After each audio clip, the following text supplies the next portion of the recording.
સંજેલી તાલુકામાં સાંસદ ખેલ સ્પર્ધાનું જશવંતસિંહ ભાભોરના હસ્તે ઉદ્ઘાટન કરવામાં આવ્યું. ડોક્ટર શિલ્પન જોશી હાઈસ્કૂલ ખાતે વિદ્યાર્થીઓએ ભાગ લીધો. વિસ્તરણ વન વિભાગ દ્વારા એક પેડ માં કે નામ અંતર્ગત વૃક્ષારોપણ કરવામાં આવ્યું હતું. કબડ્ડી, ખોખો જેવી રમતમાં વિદ્યાર્થીની જોડાઈ.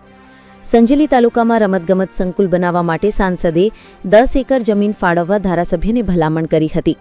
આ ખેલ સ્પર્ધામાં ફતેપુરા ધારાસભ્ય રમેશભાઈ કટારા, સંજેલી મામલતદાર, તાલુકા પંચાયત, પોલીસ વિભાગ, વન વિભાગ તેમજ આરોગ્ય વિભાગના ભાઈ બહેનો અને સરપંચ મિત્રો, તાલુકા અને જિલ્લાના અધિકારીઓ, ભાજપ કાર્યકરો તેમજ હોદ્દેદારો અને આજુબાજુની માધ્યમિક શાળાના વિદ્યાર્થીઓ, ભાઈ બહેનો હાજર રહ્યા હતા.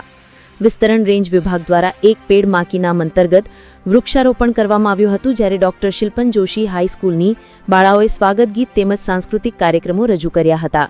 Bureau chief Sanjay Jaiswal, Mahisagar.